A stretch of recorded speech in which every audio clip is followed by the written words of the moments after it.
Chicago's obviously having audio issues this morning getting to us.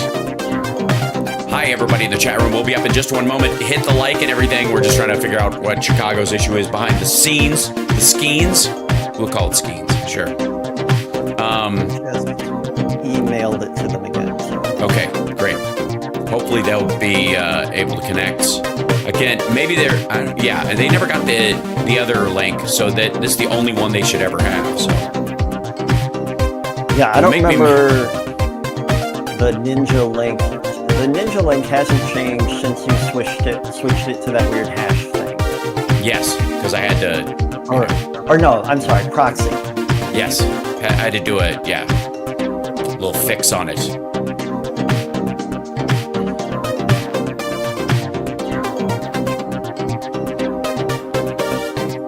And that's the sound of the technological plane crashing into. Oh, did you hear it? Yes, I could hear that. Now we've got a little private airport, just a little bit away. Well, it's actually not private, but it's like a small airport. Oh, hold on. Oh, can you hear that? That wasn't Chicago. That was me. Oh, yeah, I could hear it. The people that live there, they want to keep their taxes. Taxes are way too high here. But I said to Elon, so you have a big company and you're moving into Texas from California. Did anybody call you, like the governor, to try and get you to stay? No. What? No. What an asshat. So embarrassing. Everything. Yeah. One of my favorite things is the memes of people just reading transcripts from his rallies. Mm-hmm. Because when you just read it, somehow it's crazy.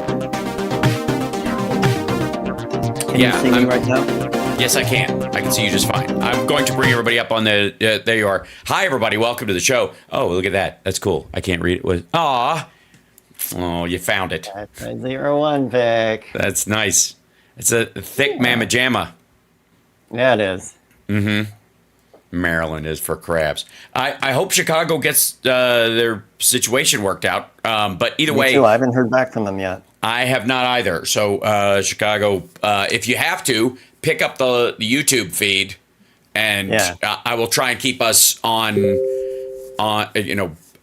flowing at around the same break times and that kind of stuff, and hopefully they'll be able to fix that. So, good morning, welcome to Hal Sparks' radio program, Megaworldwide, now with 100% more Johnny Million, and we are enjoying the debate afterglow, and and I have to say, there are signs, ladies and gentlemen, signs and wonders that the Lord doth giveth, that it delivereth upon us, on our sinful nature upon this earth, that lets us know whether we are on the straight and narrow, or whether we are narrow and maybe not straight. Who can say but Lindsey Graham? Lindsey. That in the argument that Trump is trying to make, that he hands down won the debate, according to everybody, that he keeps going back to, is that everybody told him because Twitter snap polls, which are, by the way, in no way biased, especially if they are run by people like Cat Turd or Laura Loomer's personal account, right? Clearly on the up and up, clearly,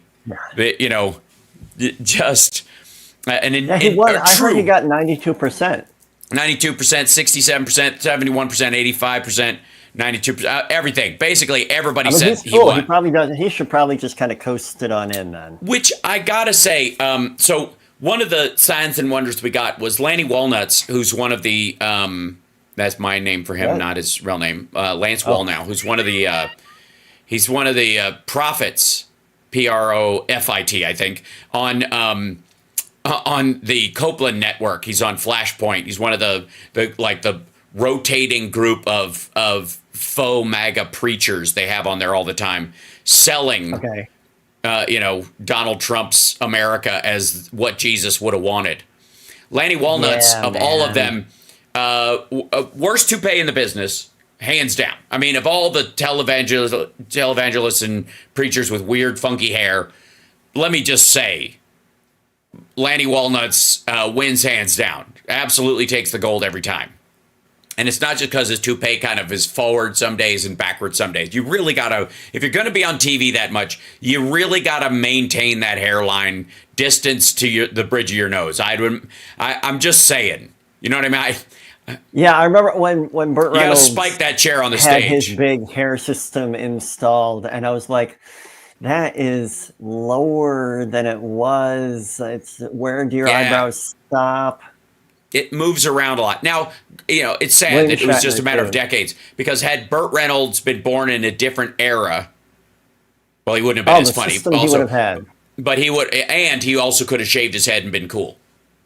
Yeah. Right? You know what I mean? He did And Bruce Willis was the first. And all those movies, he would have done all those kind of macho post-deliverance movies with a shaved head.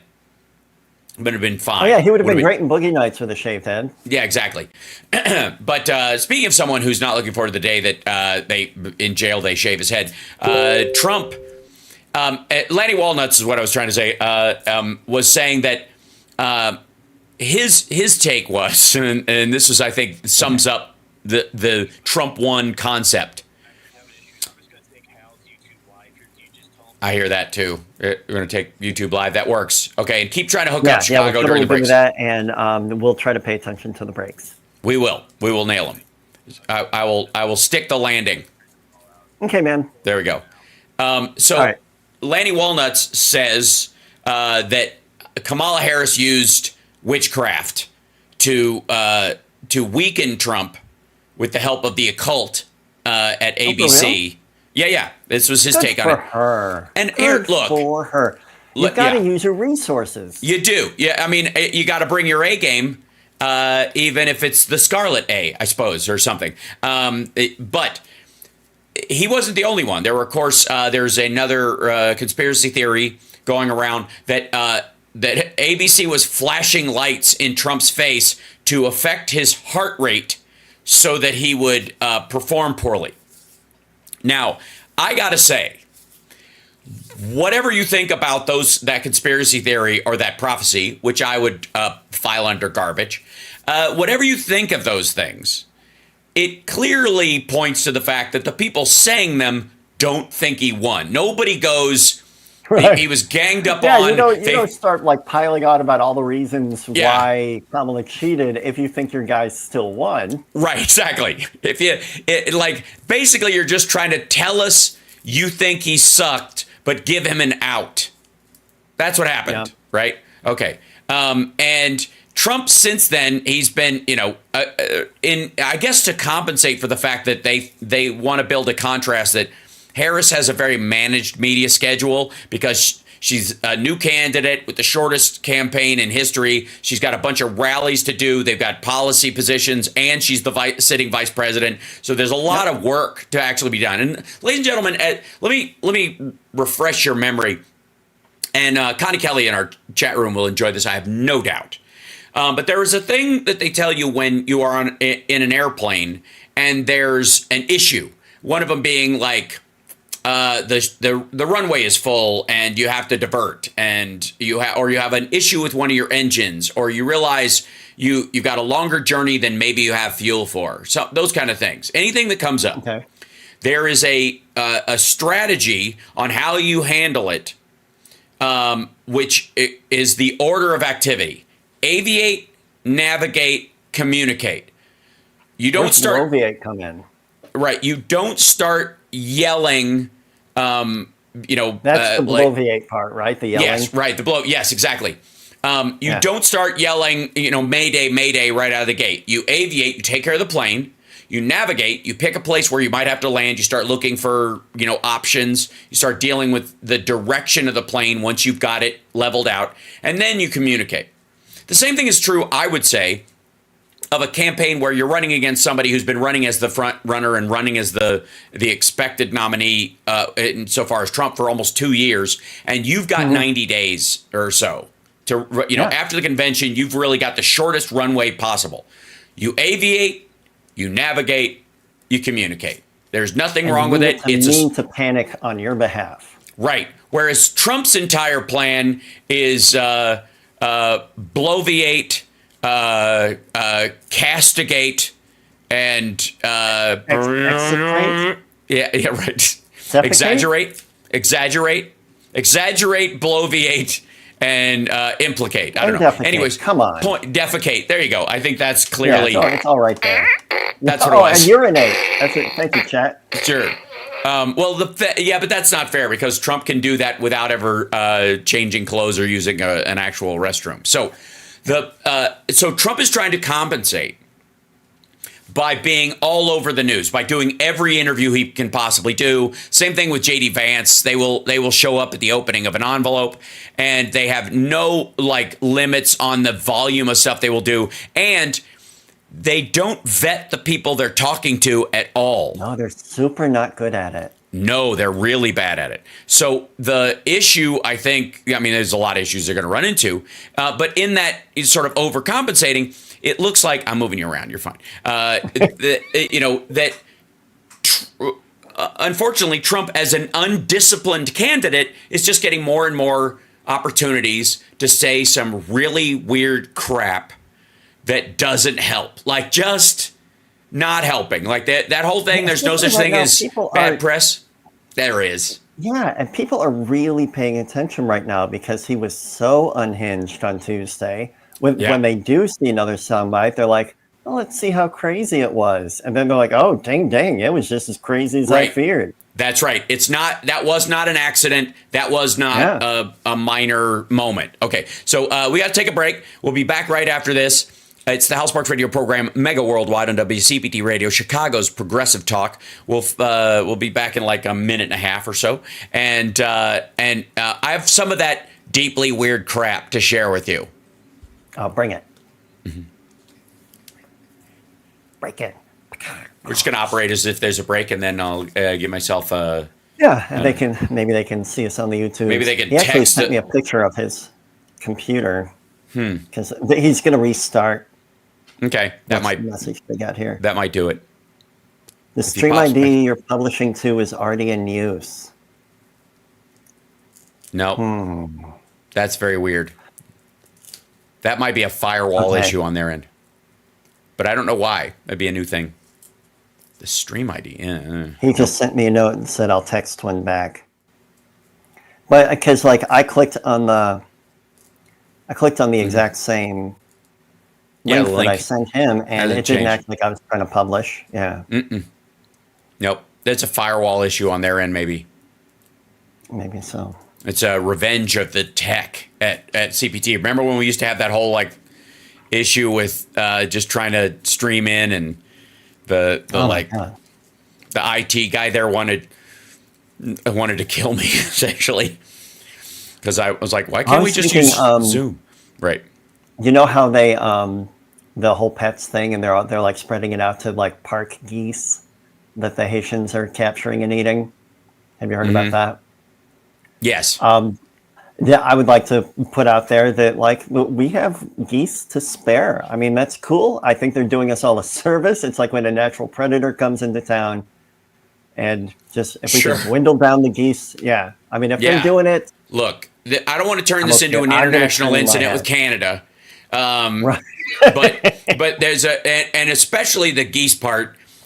Understandably, no one's eating pets or killing pets. Hey, we're back. Excellent. I heard somebody saying something like that. Are we back? We're going to operate as if we're back. Welcome back to the show. It's House Sparks Radio program, Mega Worldwide on WCPT Radio, Chicago's progressive talk. So let me just share a couple of things with you. I think the primary moment that we were all talking about is this one. In Springfield, they're eating the dogs, the people that came in. They're eating the cats. They're eating the pets of the people that live there. And this is what's happening in our country. And it's in Springfield. Okay. Just for the record, no, they aren't. What was the question? The question was, I think, about the border. No, it wasn't even about the border. It was like inflation. No, it wasn't about immigration. Yeah, no, it wasn't. Yeah. He just tried. If you're going to try to, it's one thing to kind of dovetail the question back to the answer you want to give. It's another thing to just yank the wheel and careen the car off a cliff. Yeah. And and Do you that think one, that Looper lady encouraged him to do that?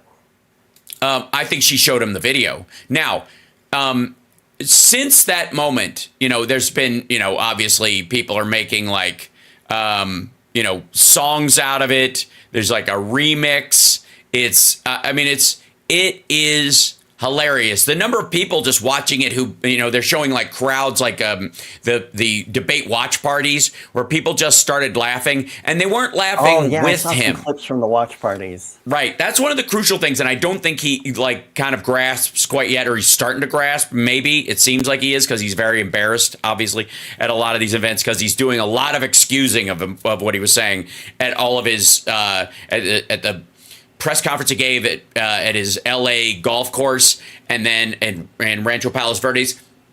And also at his next rally or two. Like, he's been kind of going back to this thing. So here's a couple of things, just little tidbits from his most recent rally. This is, he's not going to be using the term joy in his speech because Harris has, I guess, ruined it. Everyone will prosper, every family will thrive, and every day we will be filled, the word they used, with joy. So I'm not going to use that word if you don't mind. But opportunity and hope, we're going to be filled with ambition. We're going to go out and love getting up every morning and going to work and making a lot of money. That's, they put the word joy in his teleprompter, and he refused to say it. Yeah. They use the word joy. What a weird flex. Yeah. It's got to sound weak to him, right? Also, he threw in the word opportunity, and she brought up that she's trying to build an opportunity economy. So he has no problems stealing that word. I think honestly, I think the reason he doesn't like joy is because it sounds too much like gay to him. And it just sounds it's too feminine a word. That's why. And somebody told him that people perceive her campaign as positive and his as a negative. That's his attempt to say, we're all going to make so much money. Yes. And we're all going to be so happy. Mm-hmm. Really? How? Mm-hmm. You don't understand? He's going to drill, baby, drill. John, that's all you need to know. Drill, baby, drill, and lower interest rates to the point where you can borrow. If you borrow money, the government pays you to borrow money. Who can't thrive in a manufactured, insane Venezuela on steroids kind of economy like that? So here's Trump. All right. Just flat out making something up. Anybody like to be drafted in the audience? Because that's what they're doing. She's already talking about bringing back the draft. She wants to bring back the draft and draft your child and put them in a war that should never have happened. Remember. So let's go with that. Really? No, not really. She's not going to bring back the draft. There's not been any talk about Kamala Harris bringing back the draft. It's silly. Nobody's talking about that. You mean like how she didn't put out that said that she's not black? Well, she put it out. She's not black. Right. That one, and by the way, he attaches it to and they will fight in a war that should have never happened. Meaning, and this is a right wing talking point that has come straight from RT on those tenant media channels and all that stuff, and all the tankies that are supporting Russia that are clearly getting their talking points from a Russian source or a secondhand Russian source to cover their butts. Yeah. One of the big things is U.S. soldiers are going to be fighting in Ukraine. They're going to draft U.S. soldiers, and they're going to be, your sons and daughters are going to be forced to fight in Ukraine, which is not happening. And by the way, the only way it does happen is if you let Russia win and they start moving across the rest of Europe, right? If you stop them where they are and, by supplying Ukraine with everything they need, we don't need to send soldiers there. We really don't. The way you make sure that doesn't happen is by supporting Ukraine, not the other way around. Okay, so now, if you really want to hear Trump prove that he doesn't... If you want proof that Trump knows he lost, here it is. Sorry with that. Did she get the questions? Do you think? So I hear she got the questions, and I also heard she had something in the ear, a little something in the ear. No, Kamala, do this. Say it this way, Kamala. Okay, be quiet. Too many people watching. Okay, be quiet. Too many people watching. So the idea is that, by the way, in case you don't know, there was this online conspiracy theory that she was wearing earrings that are actually headphones and that you can get signals through the earrings. Now, I have one or two things to say about this. Okay. Imagine a former prosecutor being able to memorize a 2-minute statement. Right. Imagine a former prosecutor maybe knowing the 4 questions that she's going to be asked. Mm-hmm. Economy, immigration, the border, the border, Ukraine. Specifically immigration, Ukraine, international, like Ukraine and Gaza, inflation, and what's your plan to deal with, to better Americans, like your own vision and how to dovetail it into that. There's nothing left to ask. Right. Yeah. There was no like, they threw us a curveball. Right. There was no, there were actually 0 questions in that debate that you couldn't have prepared for. Right. There were none. I wasn't even surprised the ones by any of the questions. Yeah, even the ones where they said, to her, you've changed your opinion on fracking, that kind of stuff. The Republicans had spent so much of the week attacking her about that she was already prepared to talk about that, even if it wasn't in the debate. Right? They're like, okay, we're going to have to address this in the campaign at some point. It's probably going to come up in an interview. Right? So we know we're going to have to prepare a statement and deal with it like professionals. Right? Like it's somebody who actually wants the job, I think is really what we're talking about here. And so, and again, you're right. Absolutely. As a DA and as a prosecutor, she clearly is good at memorizing her opening statement, her closing argument, her main evidence points, the evidence against the person that and it's why she's like, I'm used to his type. Like she's dealt with guys like that, wealthy defendants in a case. Dude, when she got warmed up. Yeah. When she was talking, when she looked at him and pointed at him and said, they say you're a disgrace. Mm-hmm. I was like, finally. Millions and millions of people have been wanting somebody of her stature to say that to his face in front of everybody. Mm-hmm. Yeah, it has. And again, it's so interesting. Like she did a great job. I think she genuinely did a great job. She went above and beyond, and she really did deliver a couple of the lines that they clearly worked on, and she prepped. Like he was fired by 81 million people. That was the biggest dig, and you can see him take it hard in that debate. She clearly did, the work she set out to do. But we've seen debates before where people have, put zingers in and, I will not allow my opponent's youth and inexperience to be used against him. That kind of stuff. Or I will not exploit my opponent's youth and inexperience, I think was the Reagan line. We've seen those before, right? We've seen, people prep themselves, work on stuff, all that, whatever. We got to take a break. But when we come back, I want to address the fact that she did fine and did, very well, especially as quickly as this campaign has gotten up on its feet.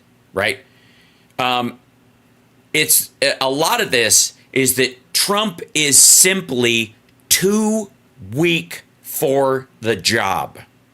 We'll be back right after this. It's the Hal Sparks radio program, Mega Worldwide. Are they talking to you, Johnny? They're talking to you right now? Yeah. Yeah. Cool. So we're in break right now. Getting the same message, and I just tried the link. He's like, the only idea that's in my head is maybe a different link from Hal would work, but it's the same link. Mm-hmm. Yeah, there isn't a different one. Yeah. He's calling. Yo. Yeah, I got the password. The thing is, I don't know if you guys even noticed. When I join in, I get in there for about maybe 30 seconds of even, and then I get disconnected. I don't even know if I can connect my microphone fast enough, but since it's saying the link's in use, maybe if Hal could email us another one. Yeah, okay. I'm just guessing, reading the message I keep getting. Hal can hear you. Yeah, I'll do that right now. But yeah, maybe it's because it's your link and you pulled it from. I don't know why, but they're all the same. It's always the same link. So I will send it right now to Johnny, and then he can forward it, I guess. Okay. And don't say an email address on the air because they can hear us. I'm just saying. Yeah. Yeah. I'm hearing Calendly. Oh, okay. All right. So yeah, and I'll send you the new link to the board op email, and we'll try from there. Sure. Bye. He said that he can get on for like 30 seconds, and then it disconnects him. I don't know why.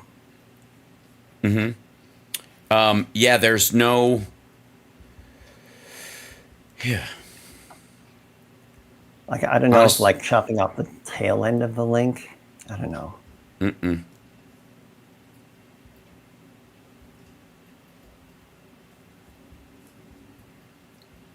Oh.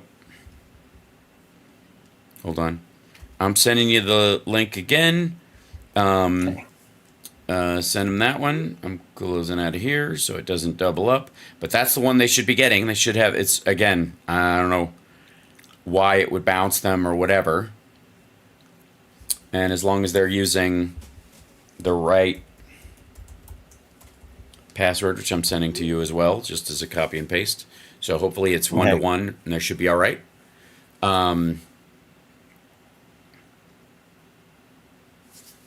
Let's see. Let's see if there's.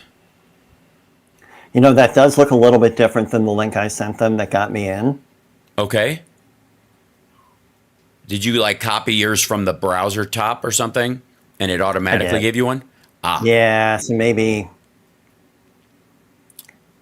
Well, because they had the older one, so either way, it should. This should. Yeah, it might be that they were trying to piggyback on because it gives you a slightly different one, I guess, once you sign in. So they should I'm sure Devin can probably hear us over the YouTube. I just resent it to the board op email. Okay. All right. We'll come back in 1 minute. I bet it'll work because it does look different. Excellent. Okay. Well, hopefully that will, and we'll start back up. You're listening to the House Sparks Radio program, Mega Worldwide, on YouTube and Twitch and Twitter and Facebook. Hit that like, subscribe, share the show, etc., etc., etc. Patreon.com/HouseSparks. Great way to support the show. And of course, Johnny Million has a live stream 2 nights a week, except Thursday he didn't because he was working very hard. Yes, it's true. On Tuesdays and Thursdays, correct? Yes? Yes? Yep, Tuesday and Thursday. Excellent. Now, 5 Eastern. So lots of stuff going on, and I think let's jump back into this idea that Trump. Let's see. I see Chicago coming in. I see him. Yay! It's very exciting. Hooray! Look at that. And then I heard my own voice coming back. Yeah. Oh yeah, we hear you. Excellent. I'll shut up. Yeah. Hey, it's Evan. Yay! There he is, ladies and gentlemen. Ladies and gentlemen, that's your link from now on. From now on, that's how you drive. That's how you drive. Okay. So I don't know, Johnny Million, if you saw. Oh God. If you saw his speech at his Los Angeles golf course, where he was talking about how not all the states have the Pacific Ocean. No. Yeah. Let's see if I'll see if I can find the direct one. And I look, I congratulate him on having a broken clock moment. Where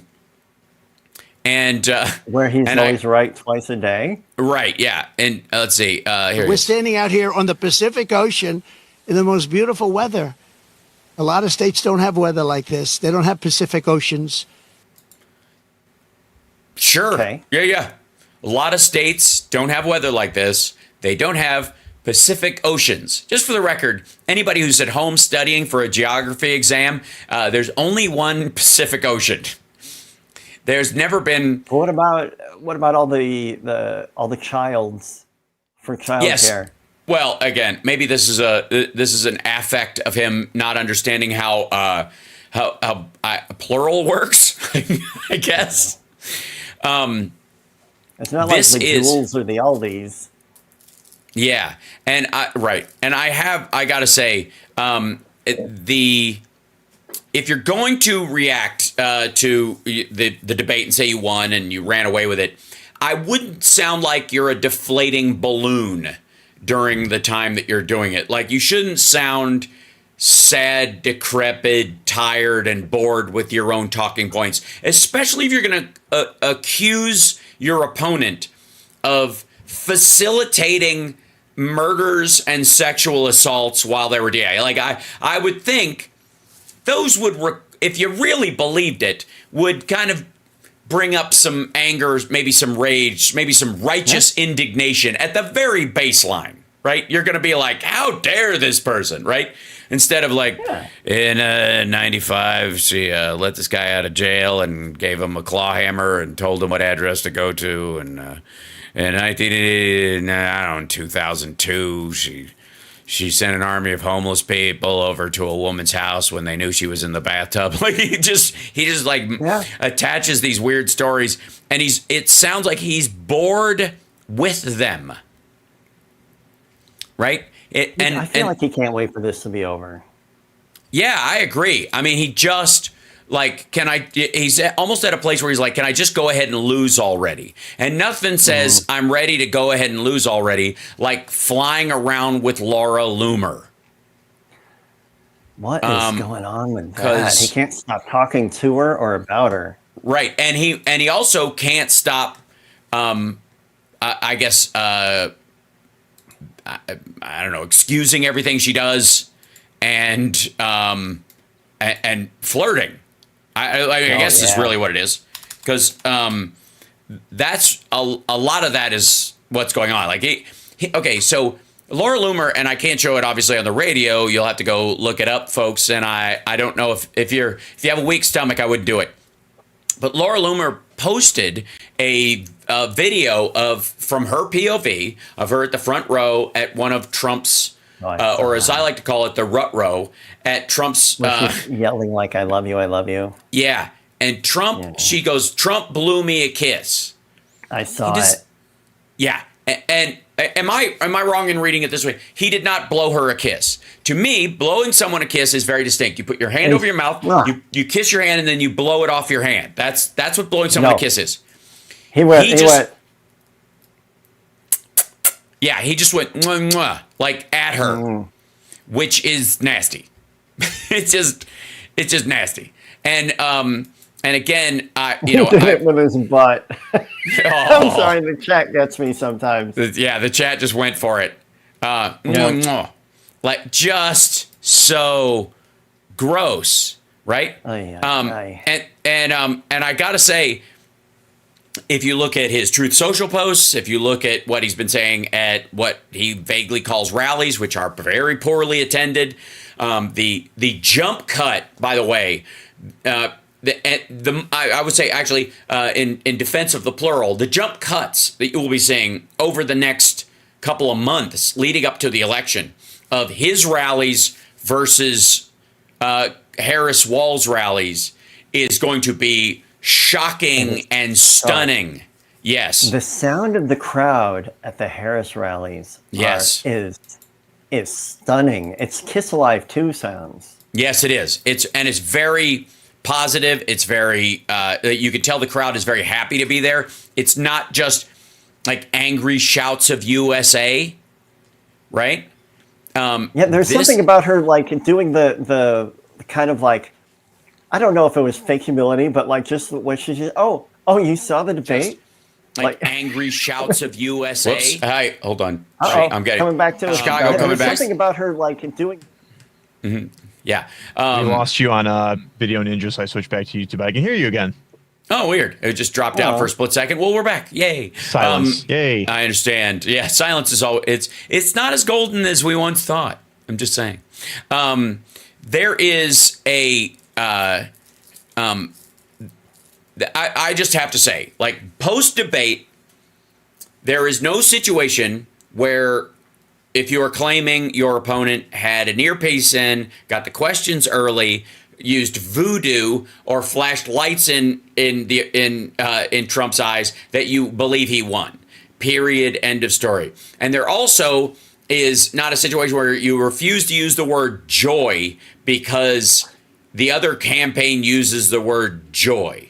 There is a level of just kind of decrepit madness setting in across the board on the Trump Vance campaign that even Vance seems like, like the plan is go down with the ship and act like you were 100% supporter of Trump, and therefore you might set yourself up after he collapses to be the next guy in line. That's what this is all about now. So that's why I think Vance does not care about moderating his message, at all in any of these situations. In these podcasts, right? There's a lot, the idea is like, why would you say these things if you're trying to win an election? Well, maybe he isn't.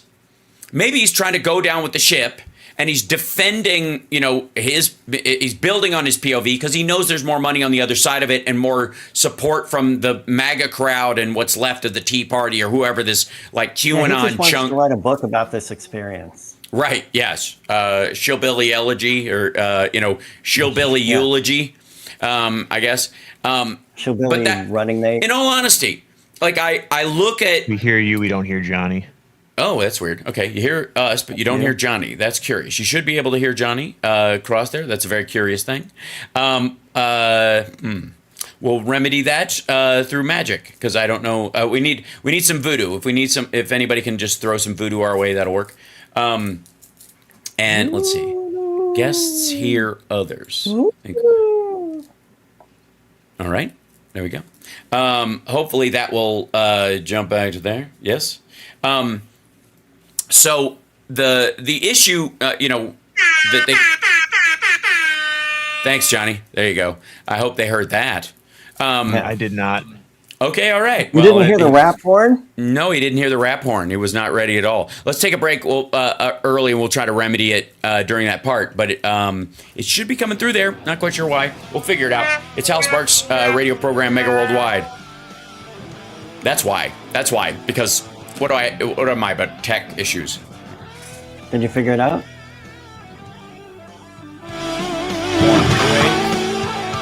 And you should. Let's see. What I'm gonna do is there? Let's see. Can I virtual? Oh, I know what I'll do.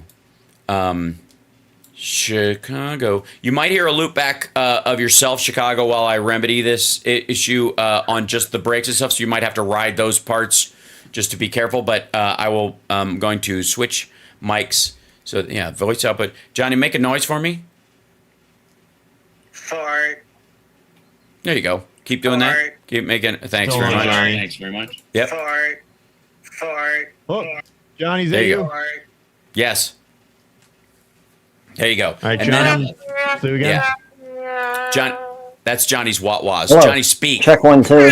Check 1 2. Check 1 2. No, I hear his sound effects though. Yes, That's me. that's him. Yes, the sound effects and the speaking. So I don't hear his voice. I just hear his sound effects. Is what I'm saying. Check 1 2. Check 1 2. How can he not hear my voice? It's all coming over the same thing. He should be able Can to you hear hear you. me yet? I don't hear Johnny. Can you hear me, Hal? Really? That's so weird because those sound effects were him. That was coming from his microphone. They're over my mic. I don't hear him talking at all now, though. I see his lips moving. It might be a I know delay sounds- in the video, but Not even a delay. Like every time Johnny's moving his mouth, I don't hear it. I have not heard him at all here. oh, that's wild. So weird. Yeah. Check 1 2. I'll quit with the sound effects. Mm-hmm. You hear me go tap tap tap. Yeah. Speak again, Johnny. Check 1 2. Check Okay. 1 2. Check Hold 2. on. All right. Toodly doo. Super weird. Okay, hold on. It's such a mystery. Do it again. So much. I thought my voodoo was the voodoo, but the voodoo, no. Yeah. B3 is going out to there. Because I'm sending all the audio from that point. I mean, at the worst, it should be a loop back that Chicago's hearing itself. Right.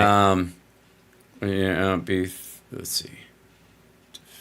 Try this again. Okay, talk for me, Johnny. Witchcraft. Yeah, that's so odd. Let's see. How about this one? B1, hello. Check 1 2. Check 1 2. See, I see I you heard going up. Johnny for a second, then he cut out. I see. So it might be a loop back because of, yeah. Check 2. Check 1 2. Hold on. Let me see. Audio settings. Johnny, I'm turning off your Check. echo cancellation so you don't throw to Okay. him. And hopefully Okay. that doesn't. Check for it. 1 2. Check 1 2. Makes no Beetlejuice. sense to me. We're sending him audio from that thing, and it's just super weird. Nick, it's Canada's fault.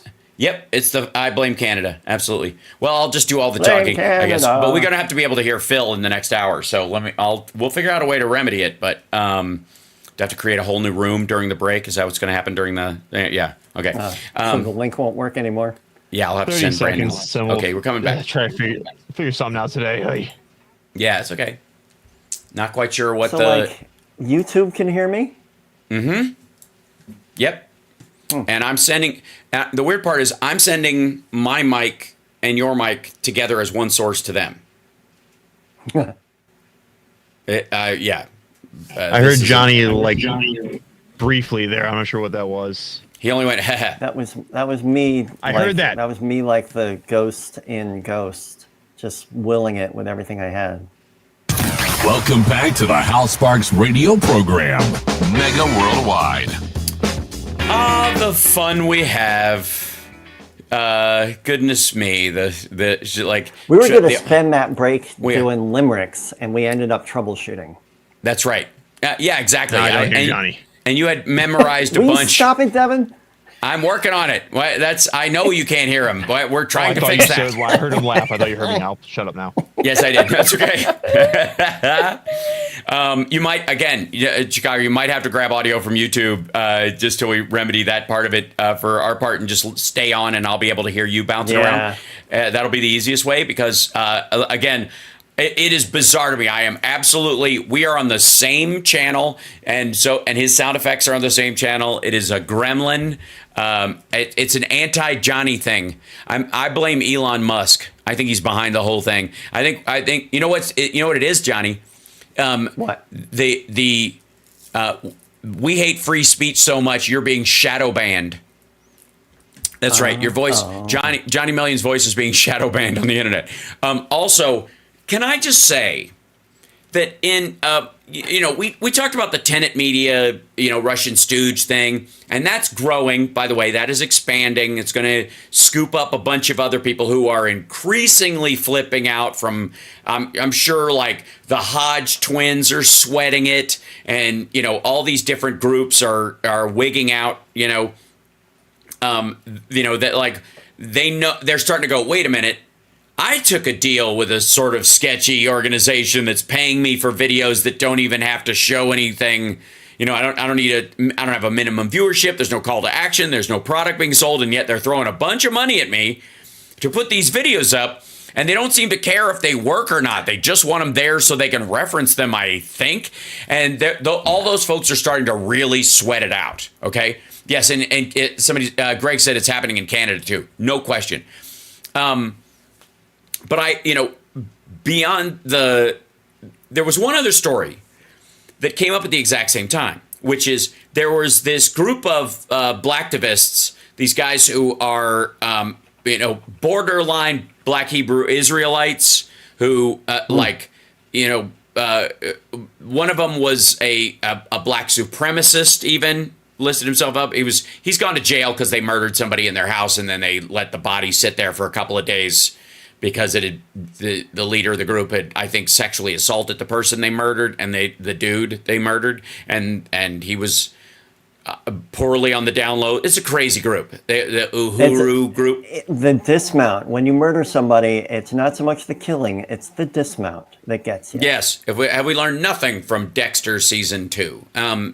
But the important thing in this story is that it turns out they were funded by the Russians too. That they were getting this, they were getting this subverted Russian funding to produce these videos, like as black communist revolutionary supremacists or whatever. And so they're getting paid to put out these videos and these ideas, which, by the way, were video checked by the right wingers that were doing this stuff. So the same people that are on Tenet Media are showing these videos from this, like black supremacist revolutionary like extremists, and going, this is what BLM is all about. So they would show this crazy dude's videos, and he would then see them talking about his videos and get even angrier that he was being misrepresented or whatever. And it became this like fight of the extremes. Well, Russia was funding both sides of this. Wow. No surprise. And again, this is not a surprise to anybody. But I would like to point out the fact that no one on the right wing is freaking out about the Uhuru movement's, the blacktivist, proto-neo-revolutionary BLM psychopaths. No one on the right is complaining that they are being denied their free speech rights. That when this story showed up that they were being funded by the Russians, they didn't come out going, Russia, Russia, Russia. They just, anything they hear, they just attack with Russia. They just ignored it. They just pretend it never happened, right? Yep. And it's curious to me that you would think that if you're a purist, if you're somebody who believes in free speech as an absolutist, as a lot of these people claim, in the same way that they claim that they're Second Amendment absolutists who blow off the well-regulated militia part, especially that well-regulated part. Ooh, boy, do they ignore that, right? But they're purists when it comes to it. But then as soon as it's somebody that they're uncomfortable with, I don't know who that guy is, and he probably shut that guy down, right? Maybe there's something to this cancel culture. I mean, look at Donald Trump. I lost my voice on X because I had my channel shut down, obviously after he was coordinating Jan 6 using the platform. It wasn't even that he spoke about it. It was that they were using the DMs and stuff to coordinate groups that showed up on Jan 6. And in many ways, the heads of these social media networks were doing him a favor by hiding the DMs that were criminal in the organizational phase of January 6th. That being said, none of them, like Donald Trump's like, I'm being denied my voice and this is free speech and we should be able to have my voice and I want to be able to have my voice. And then what does he say as soon as he loses the debate? ABC should lose their license. They shouldn't be able to ask me questions like this. That we should be able to control the message. Coming out of one. Right. It is. I mean, obviously, we're well past irony in all this. We're clearly beyond even reacting to the irony in this, or if this was Obama, if this was Hillary, if this was anybody else, right? We're well past that. But I will say it is, it's now, I guess, moving into the amusing phase, because even when it comes to the maggots themselves, and this shows up in exactly what Kamala Harris was saying, they're getting bored, they're leaving his speeches, people are tired of these talking points, and they find it repetitive, dull, silly even, and that the laugh he got from their eating the dogs was not with him, but at him.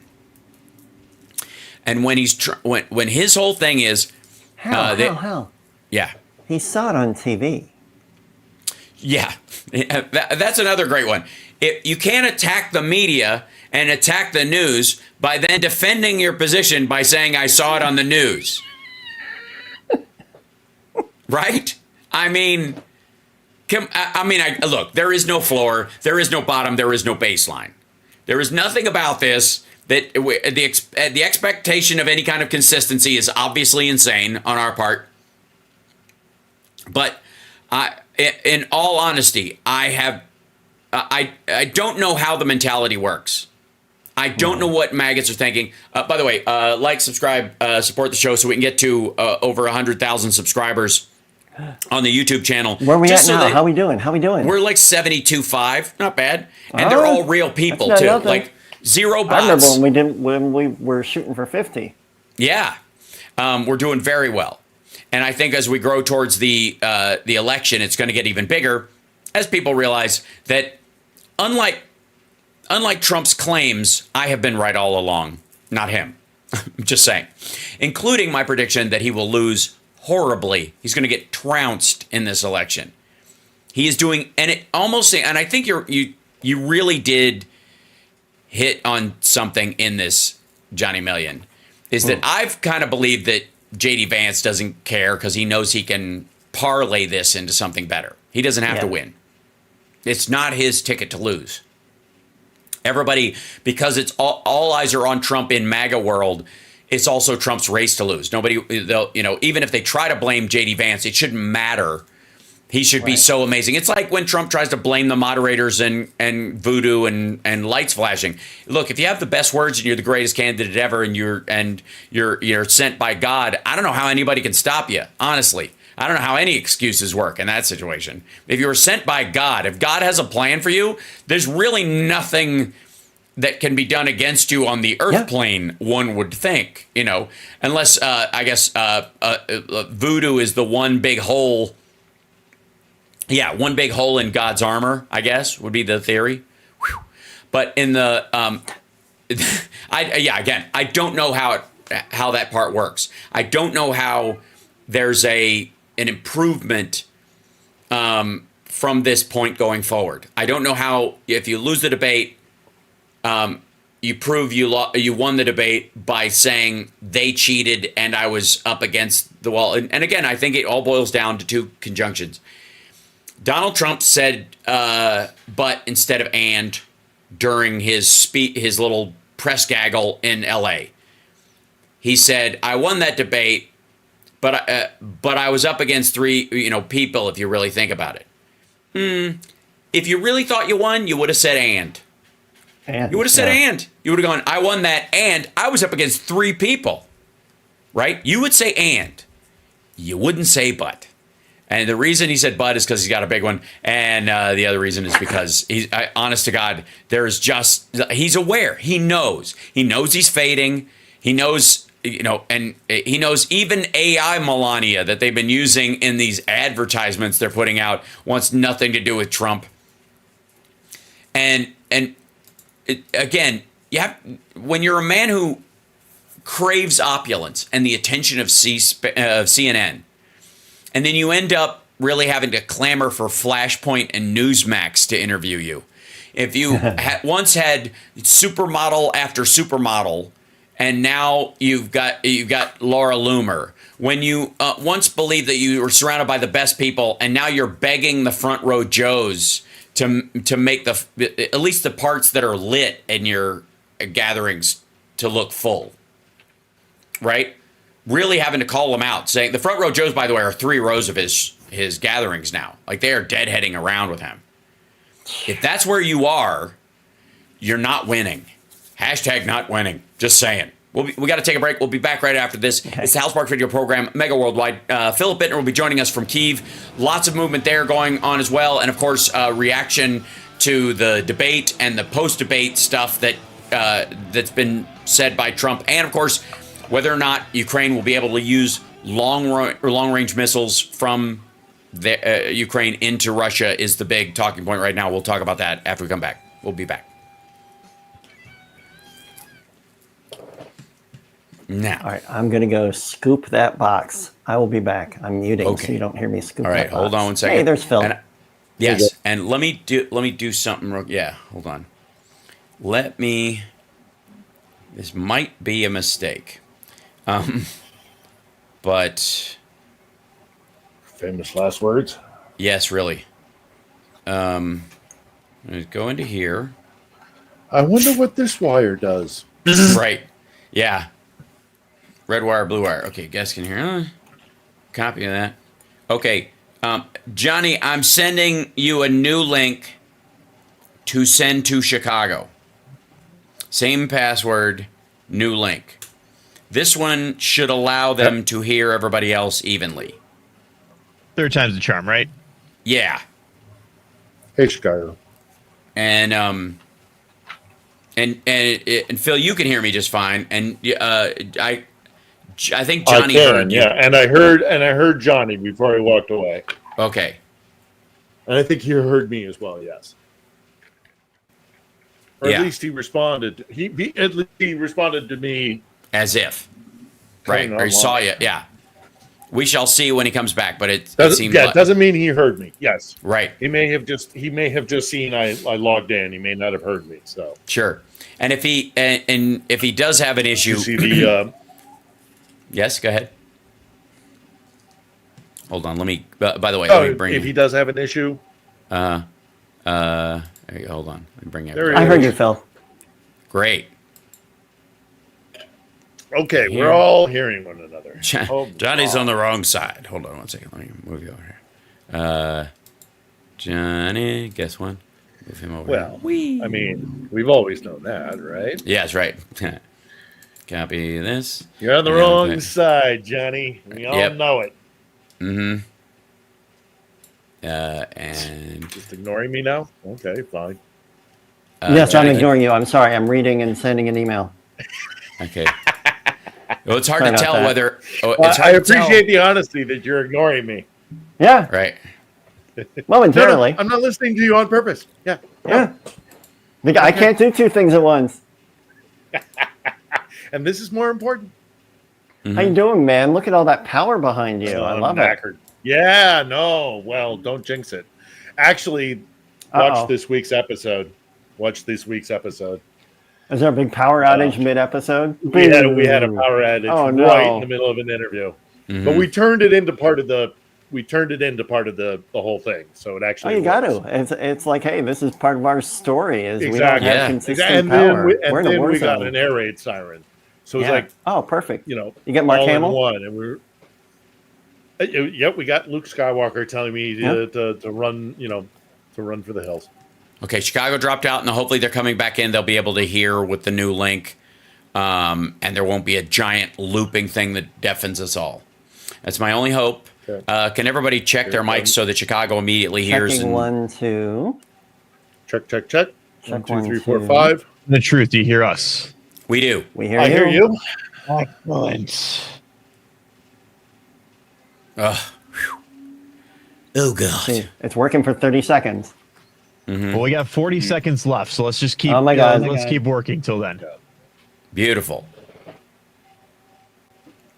And Johnny, check again for Chicago. I just flipped something. Checking. Check 1, 2. I hear Check 'em Johnny on, too. perfectly. Excellent. Okay, good. Okay, check 1, 2, 3, 4, I just 5. removed the potential loop on the mixing board so that it doesn't continue. Okay. Thank you all for Sending. your patience today too. Thank you for your doctors. All right. Moon River. Hey. 10 seconds coming up. Thank you. Thanks.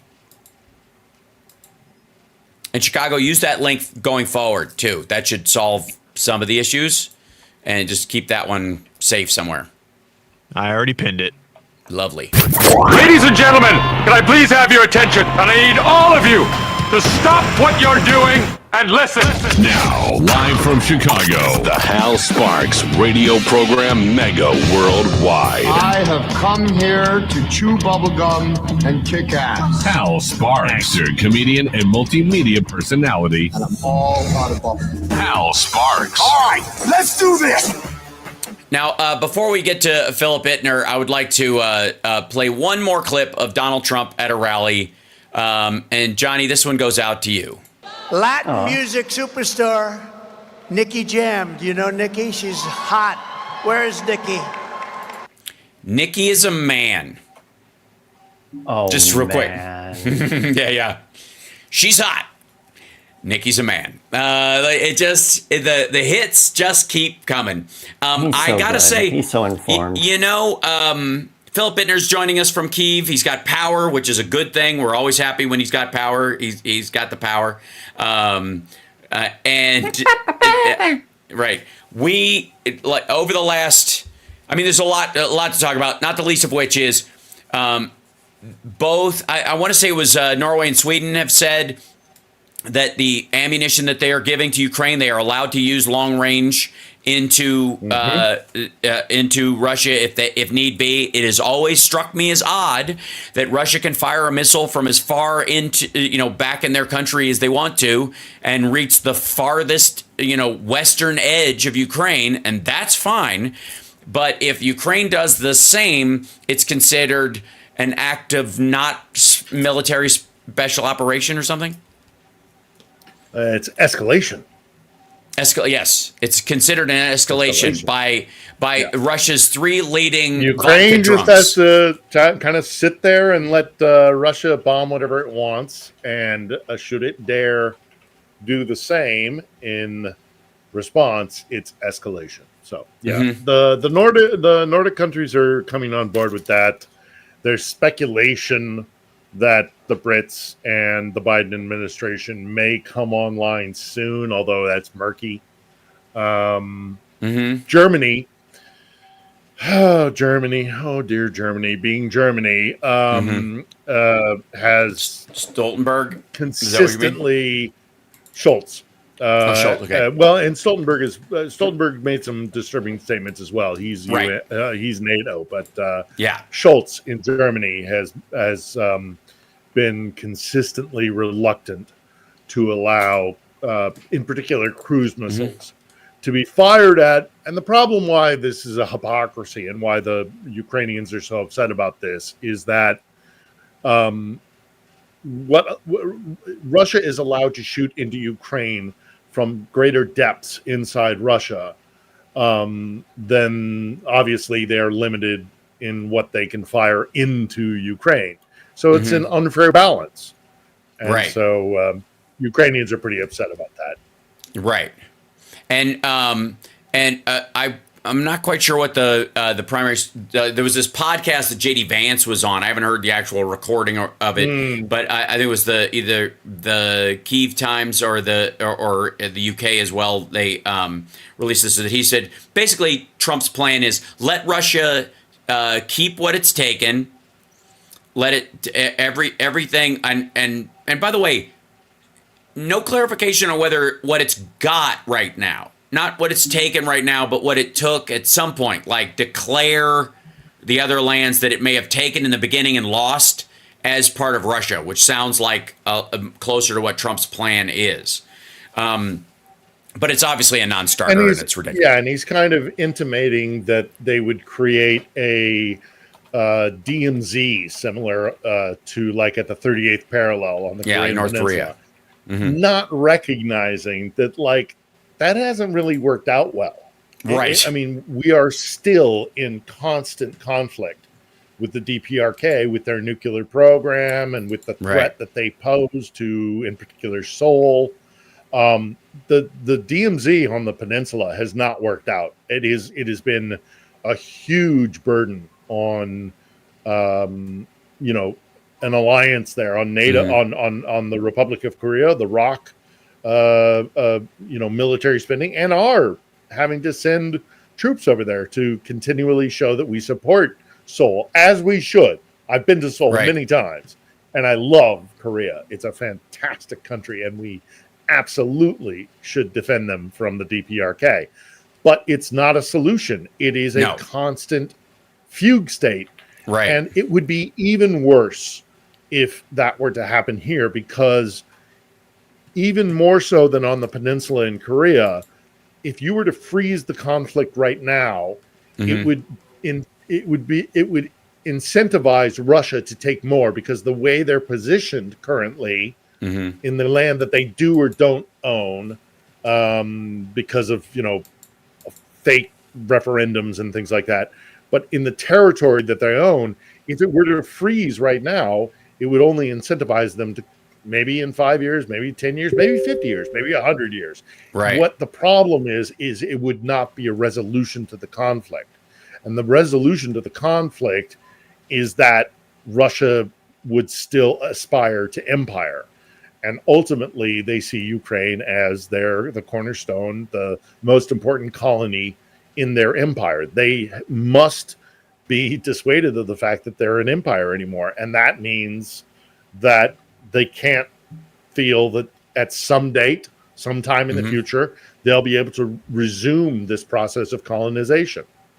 So that's not going to work here. And also the fact that J.D. Vance would say that reveals a profound ignorance and a lack of understanding of what's happening here, which is the most disturbing thing. Or specifically a desire for that outcome, or to sell the idea that he is pro that outcome to handlers, money people, the future backers, or whatever. But then there's also the fact that he is willfully ignorant about the conflict in Ukraine, as exhibited by his behavior in the Munich Security Council meeting of just last year, when President Volodymyr Zelensky was in Munich at the same time and invited every single representative of the United States to come and talk to him directly.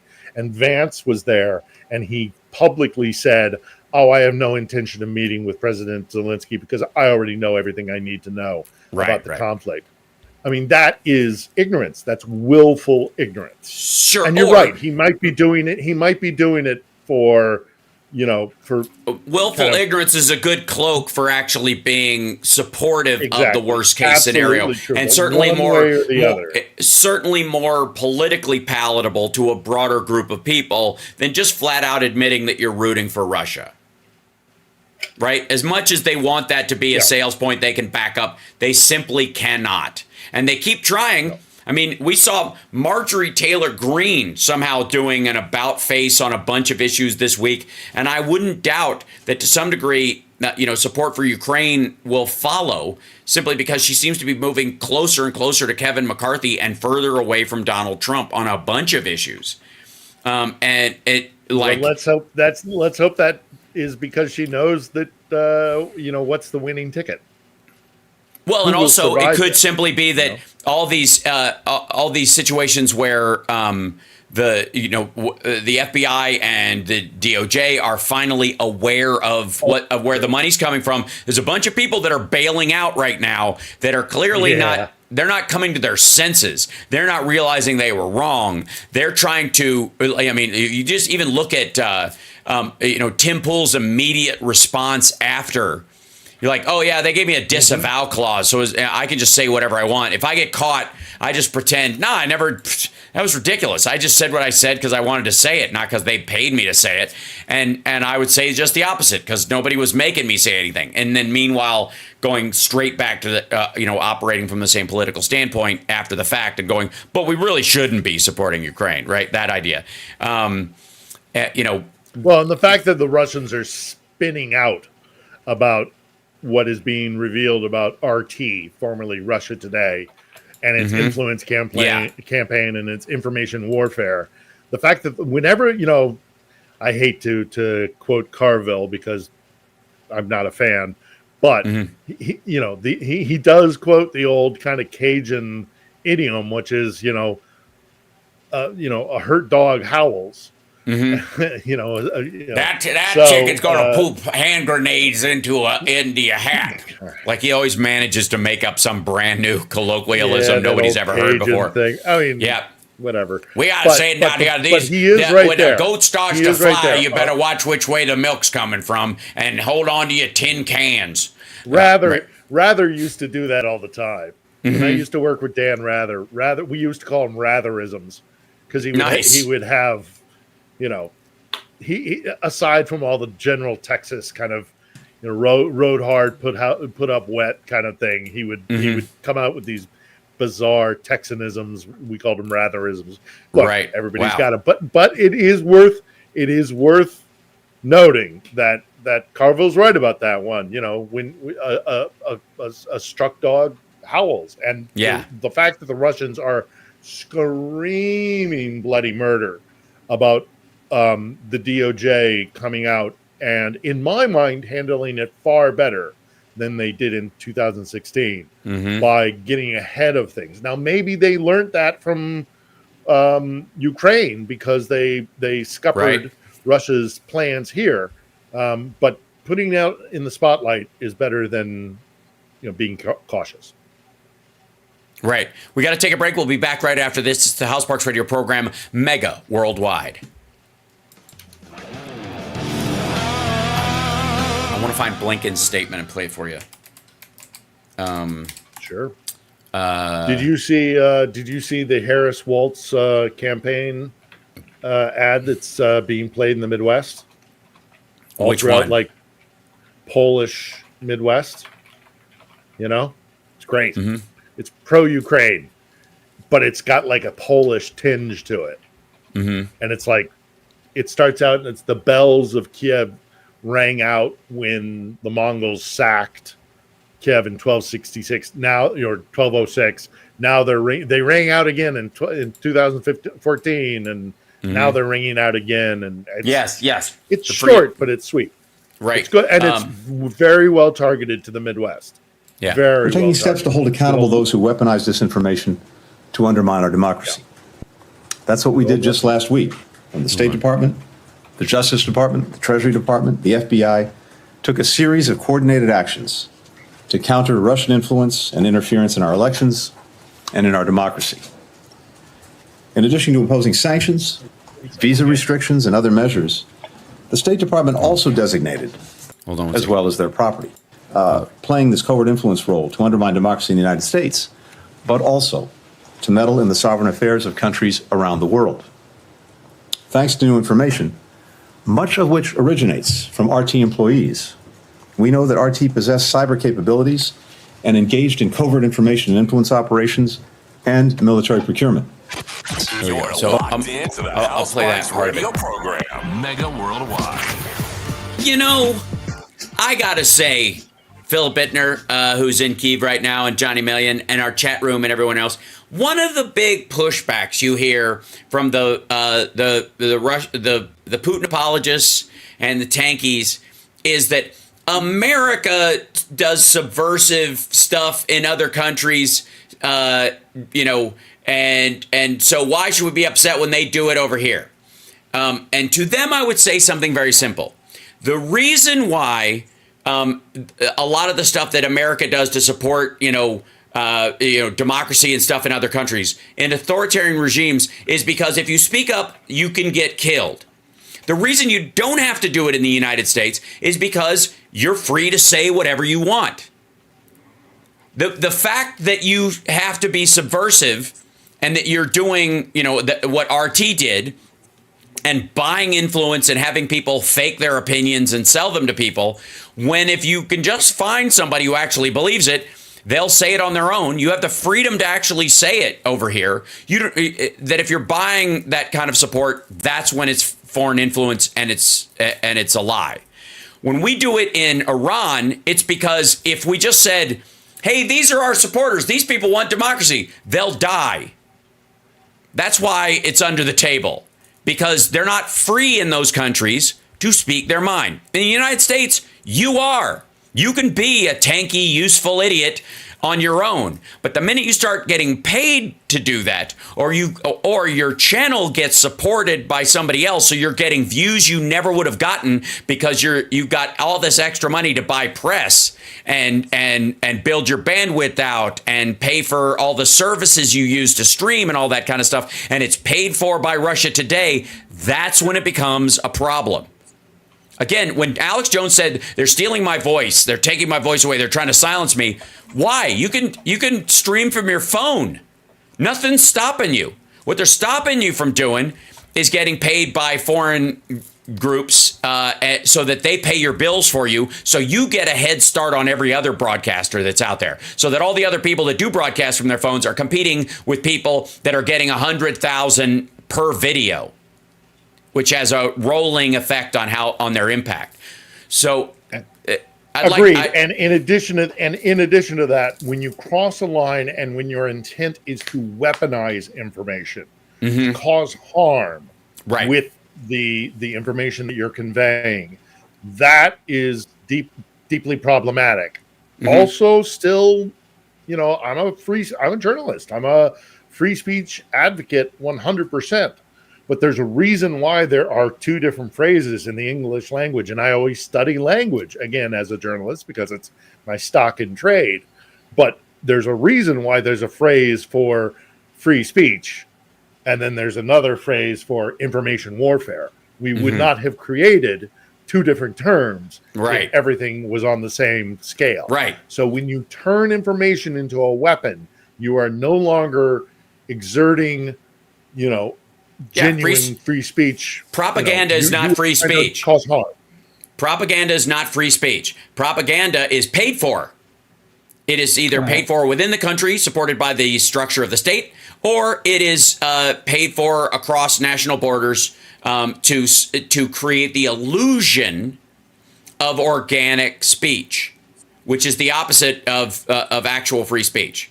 I just want to clarify that. I hear this, and I think we could really clear up this talking point very easily if you recognize that one of the reasons why we have to support democracy under the table in a lot of countries that are run by authoritarians is because people's lives are in danger and you can't do it overtly. You can have a communist party in the United States. You can have a fascist party. Shit, you can technically be a Nazi in the United States if you want to be. You'll get fired, but you won't get thrown in jail just for believing stuff or speaking your mind. But if you're taking money from the Russians and they're paying your bills so you can be a full-time streamer as a Nazi, that's a different ballpark, because then you are getting a head start on everybody else's free speech with the help of these folks. And if you are a Nazi who makes statements with the direct intent of causing bodily harm, or to be disruptive, or to be more cause than violence, disruptive, if you weaponize your information, that's also not okay. Especially if you're doing it on part. And I will say, inciting a riot is not the there's going to be something very similar to we're going to have a law about stochastic terrorism at some point, where it's not a matter of just someone having to sue for libel, but if hate speech is one thing and just decrying a group of people. But if you're in a position of power and you're driving groups of people to possibly, take up arms against people or phone in, bomb threats, and you don't mitigate your speech even after you've been told this, right? This is at some point, we're going to have a fire in a crowded theater conversation about stochastic terrorism in this country. Especially, again, there's a difference between somebody being just stupid and saying it out loud all they want, and people being paid by the Russians so that they don't have to spend their money on anything else. They don't have to worry about being fed. They can be full-time streamers, right? They can do whatever they want and say whatever they want because they are being funded outside, right? That is critical to this argument. And that's why that Uhuru group, the black supremacists group or whatever, which are ridiculous, just as ridiculous as the tenant media people are doing. But the right wing aren't complaining about the Uhuru group losing their right to speak because A, they're black, and B, they're on the other side, and C, it draws too much attention. The fact that Russia doesn't have a dog in this fight except to attack everyone. This is Anthony Blinken. Anthony Blinken talking about the disinformation, the campaign by RT, and how the case against them is going forward. They have announced even further sanctions and charges to meddle in the sovereign affairs of countries around the world. Thanks to new information, much of which originates from RT employees, we know that RT possessed cyber capabilities and engaged in covert information and influence operations and military procurement. As part of RT's expanded capabilities, the Russian government embedded within RT a unit with cyber operational capabilities and ties to Russian intelligence. RT's leadership had direct, witting knowledge of this enterprise. Yeah, so not only, again, RT being Russia Today, being the network that was, a bunch of people on our side of the aisle were on for a while because they wanted to, in a free speech environment, give a warts and all view of the United States, and they felt like that was a place to do it until you get on RT and they're like, yeah, we just want the warts. You're just here for the warts. We're not a warts and all kind of a thing. All we want is all America's warts, and if you say we have any at all in comparison, we will shut you down. You'll lose your livelihood. And so there's an element of capture that went on there. But beyond just the speech aspect, they have an actual cyber warfare division operating within RT, meaning at RT studios here, their techs, there are people working on the fact that it's an internet channel. We're using that as cover to engage in malware attacks and all kinds of other stuff at the same time. And it always has to be mentioned when we talk about RT. We have to discuss the creator of RT, Vladimir Putin's first spin doctor when he was becoming president in the 90s, in the Yeltsin era. A guy by the name of Mikhail Lesin. And Mikhail Lesin created RT. And years later, he would, of course, take his money and move to America because, as much as Russians decry the decadent West, they all suddenly, when they make money, start buying homes in the south of France or in Miami. So Mikhail Lesin, the creator of RT, is in 2014, he goes to Washington, D.C. With the intent, apparently, reportedly, of meeting with the FBI at Quantico. The day before he is supposed to have his meeting at Quantico, he's found dead in his Washington, D.C. Apartment. DC police kind of, did a kind of sketchy, I have to admit, that's my humble opinion, look into it and dismissed it as somebody who caused repeated, harm to his skull because he was a drunk and he kept falling down. But I find it highly suspicious. Yeah, he fell down. For those who don't know, he fell down the stairs, apparently juggling hammers, none of which were found at the scene. I mean, he was a drunk, but that's that's part of Russian culture. Not exclusively, not totally, but certainly he was a drunk and he was into some shady stuff. But he's Russian, so the condition. Well, yeah, there's that too.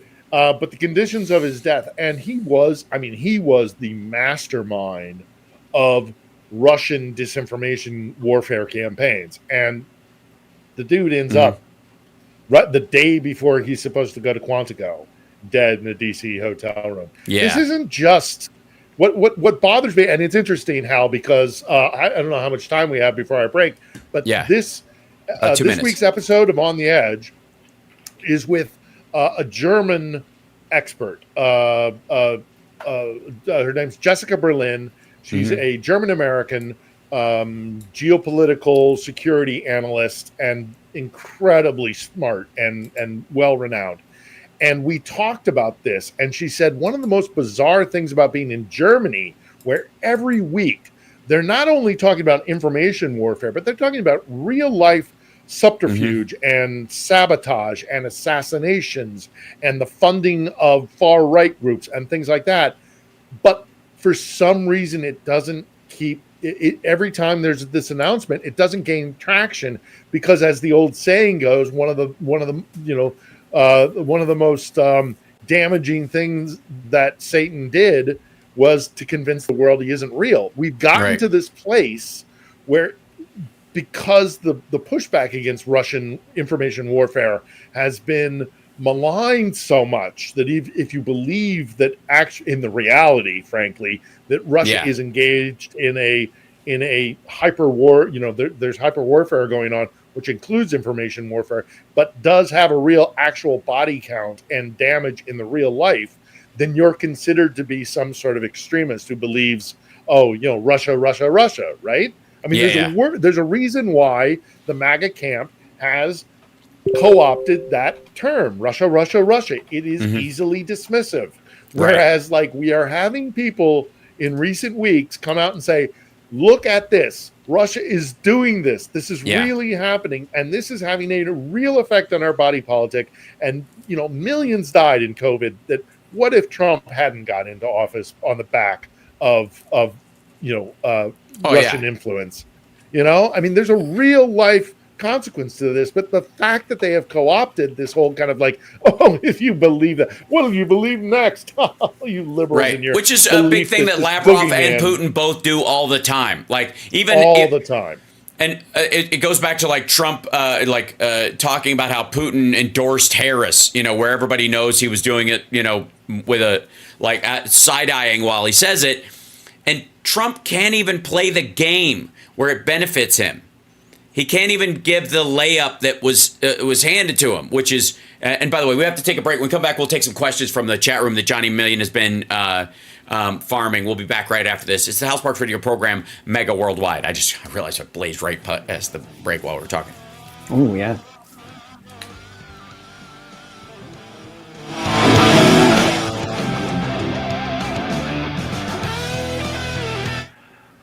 By the way, the Ukrainians just broke through about 6 hours ago in Kursk into another line and have split the area. So it seems like they're making another major push right now in Kursk today, like as we're speaking. Yeah. From Institute for the Study of War and Conflict Dispatch 8 hours ago. Ukrainian forces have allegedly broken through defenses in the Kursk Oblast and attacked in a new direction. Yesterday, a video was published of Ukrainian forces taking down defensive structures in the Glushkovo district. Thank you. Which is where this breakthrough is now reported as well. Mm-hmm.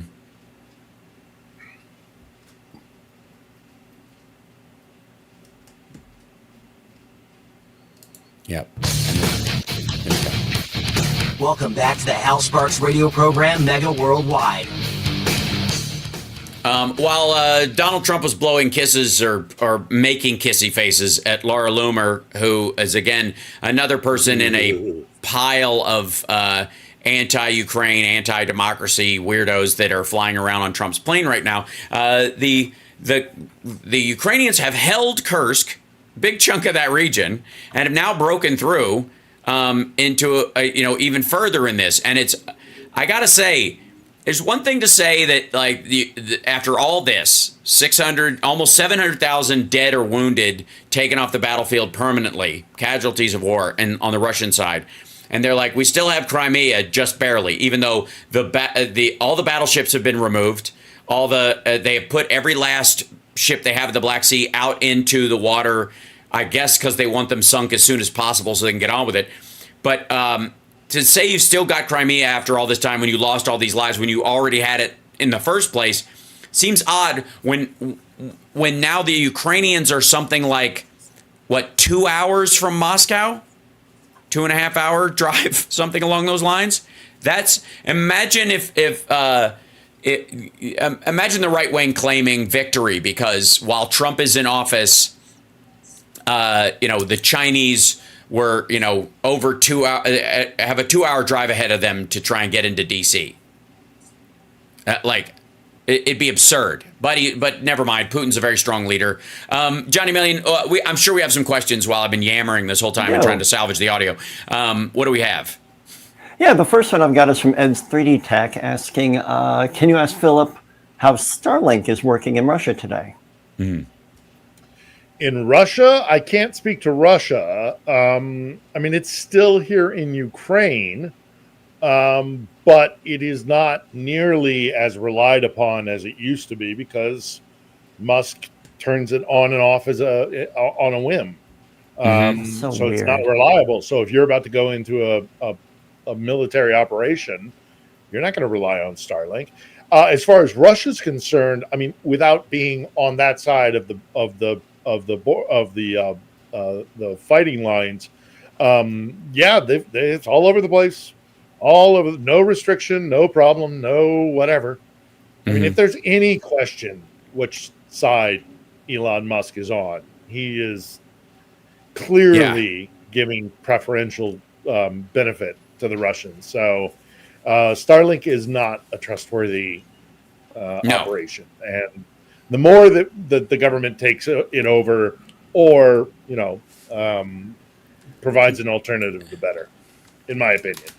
Yeah, and can I just say that the Starlink satellites are low Earth orbit satellites or whatever. He creates this ring around them, and they decay and fall into the gravity of the Earth all the time and burn up. So they're constantly replenished. And so it's like these disposable satellite junk that they're throwing up into the sky at given times. It literally is like the quick and dirty way of creating that ring. Like Jeff Bezos has talked about with Blue Origin and all of their stuff, that they're going to create a satellite ring around the Earth that allows free internet for everybody, and that's what they're working toward.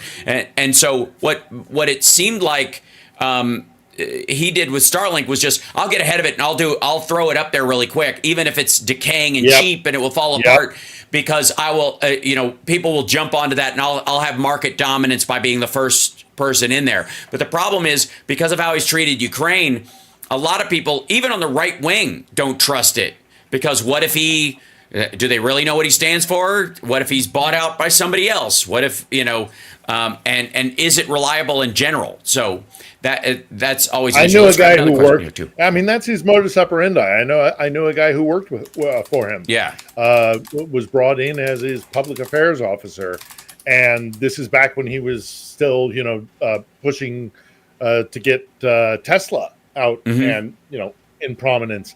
And my guy went to him and said, like, this, because he pointed out that the batteries were all just taped together triple or double A batteries, rechargeable double A batteries. That was the whole thing with them like bursting into flames. And my buddy was like, hey, as a public affairs issue, if this gets out, you're in trouble. And he was like, no, gotta get him out. The guy is not. Yeah. It's his first principle. Bless you. His first principles thing seems to be that if you are first into a new market, you're guaranteed 80% of the market. That's not true anymore. Tech moves too fast. One of the reasons why that used to work is because you make a car and it takes a long time for somebody else to make another car. And that does now. Smartphones, like as soon as the iPhone came out, everybody started working on their version of the iPhone, and they all looked alike for a while. And then everybody tried to differentiate, and that's how it works. There's no singular market dominance that any of them can count on, because it's all about innovation and resilience. And if you're not in the innovation and resilience game, which he clearly is not, you're going to be left behind. People can't wait to move on to the next best thing. So let's grab another one, Johnny. What do you have? Sure thing. Got one from Nick Rich, who's got a great question. How long before Phil comes home to vote? Third week in October.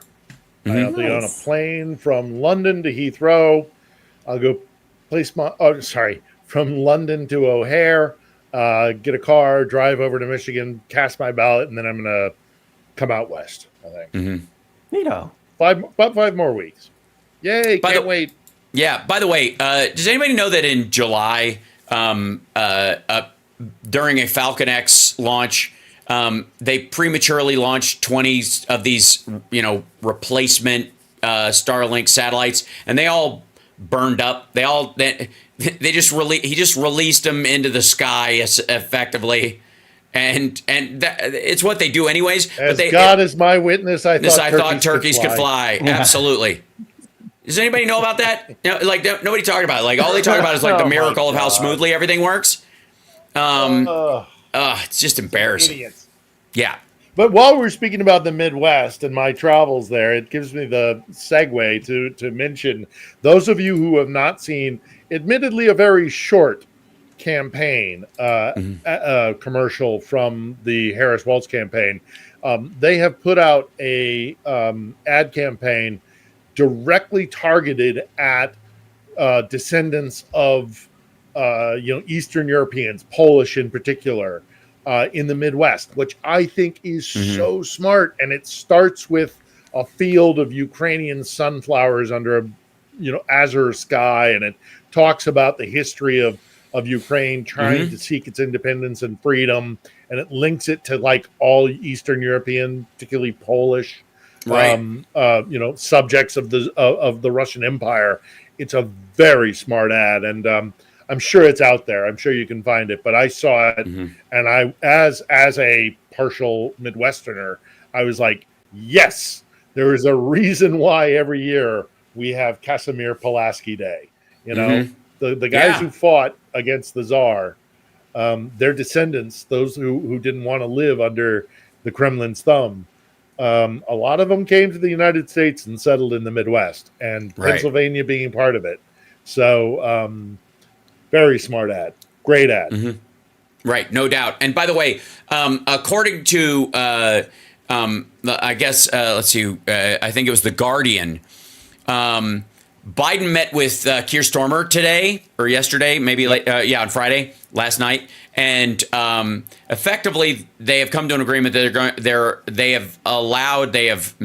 have told Ukraine they're allowed to use long-range missile strikes inside Russia to target military sites, but they have not announced it, nor will they. Now, here's the weird part.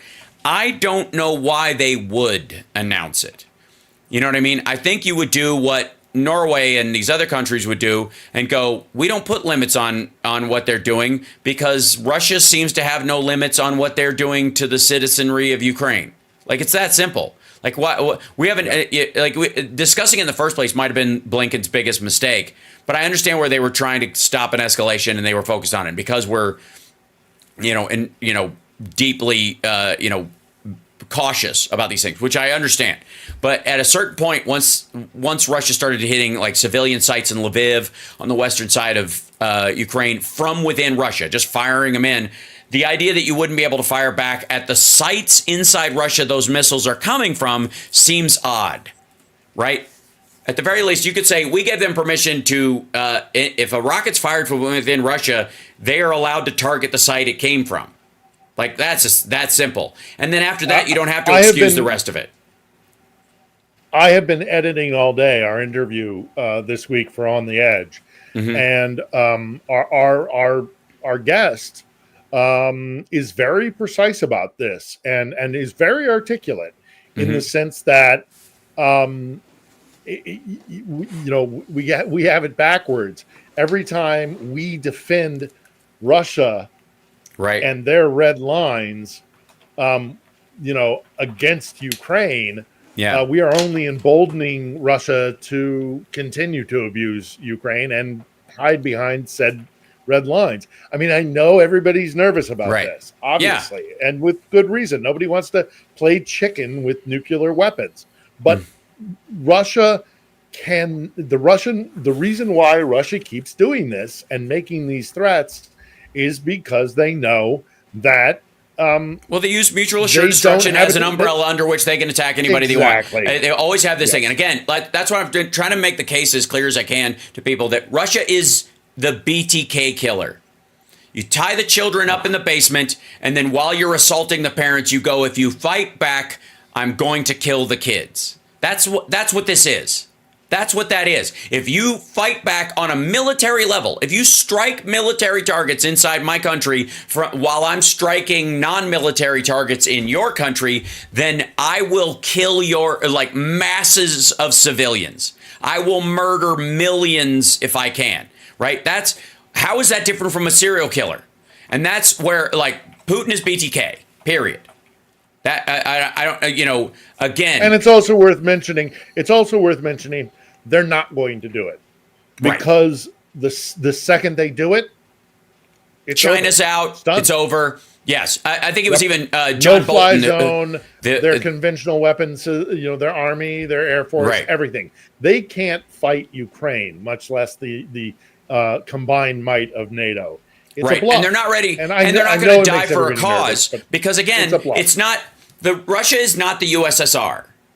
Right? That's the other aspect that I keep trying to remind everybody of. So Vladimir Putin is not a purist. He's not an Islamist or somebody who believes that there's 72 virgins waiting on the other side. He's an atheist Darwinist, if anything. He believes there's only life while you're living. So he's not in any hurry to die or rule over some sort of, nuclear wasteland. He wants a future where he can be on a yacht with hookers and cigars, just like Donald Trump, just like the rest of these idiots. And that's to our benefit. The fact that they don't really have an ideology. He's not going to die for Mother Russia. He's not any more than he would die for the Soviet Union. And he's certainly, not going to die for his religion or his ethics or morals, right? He'll send plenty of other people to do it. right? But he has no interest in passing away, nor do his hedonist handlers that are around him. You think anybody else in the Kremlin wants St. Petersburg and Moscow to glow in the dark any more than we want our cities to? No. And even if he is like painted into a corner where it basically is, if he's imminently going to lose the war, and because of it, he knows he's going to, as our guest this week says, fall out of his underground bunker to his death, which I loved as a phrase. It's a long way down from underground. It's a long way down from your underground bunker. But suddenly, somehow he'll find a way. Even if he himself is painted into a corner where he realizes that, he's going to lose the war, or he's going to have to go nuclear, or he'll lose the war and his own people will do it. But that we still have to take into account. There's a bunch of people around him who are going to want to survive a post-Putin world, and are they going to facilitate his wishes to launch some sort of suicidal nuclear attack? I would argue highly unlikely. Again, all of this coming back to the fact that it still is it makes everybody anxious, and that's the point. Right. He's bluffing. And also, if they use a tactical nuke, is China still backing them? No. The entire support structure falls apart. Yeah. And he knows it. And like I said, John Bolton, the owner of the world's most evil mustache, said specifically this week, if he uses a nuke, he signs his own death warrant, and he's aware of it. That's the important thing. People need to know that Medvedev knows this, Lavrov know this. They know that if they do this, they're dead. And they might die if they lose this war, but they definitely die if they try to provoke it into a bigger conflict like this. They know it. It's not going to happen in that regard. And again, we're not talking about the USSR. We're not talking about Islamists. We're not talking about a bunch of a terrorist organization that gets a hold of a dirty bomb. These guys want to live. They are hedonists. And that's the one thing you have going for you when somebody like that doesn't want to die and needs a crop of humans to choose from if they're going to pleasure themselves. It's a very different world. So anyways, animals can be bred and slaughtered. Yes. We got to take a break. We'll be back right after this with more of your questions. It's the Hal Sparks radio program, Mega Worldwide.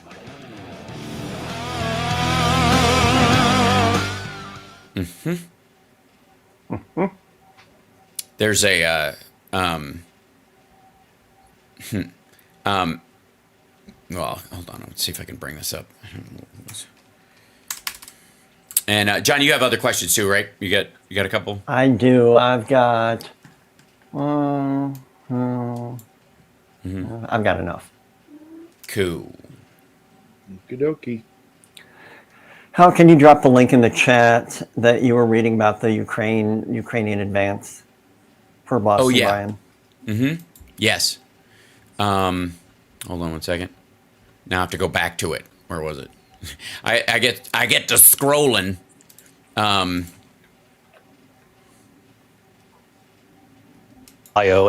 ABC News did reach out to the city manager there. He told us there have been no credible reports of specific claims of pets being harmed, injured, or abused by individuals within the immigrant community. Well, I've seen people on television. Let me just say here, this is... What? But I saw it on television. But I saw it on television. Yeah, hang on. I'm scrolling back through there.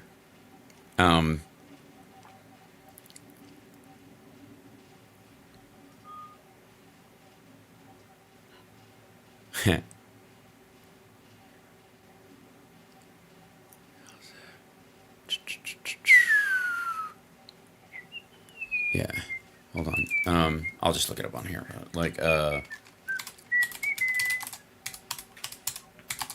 25 seconds. There. Whoops. Come back. What are you doing?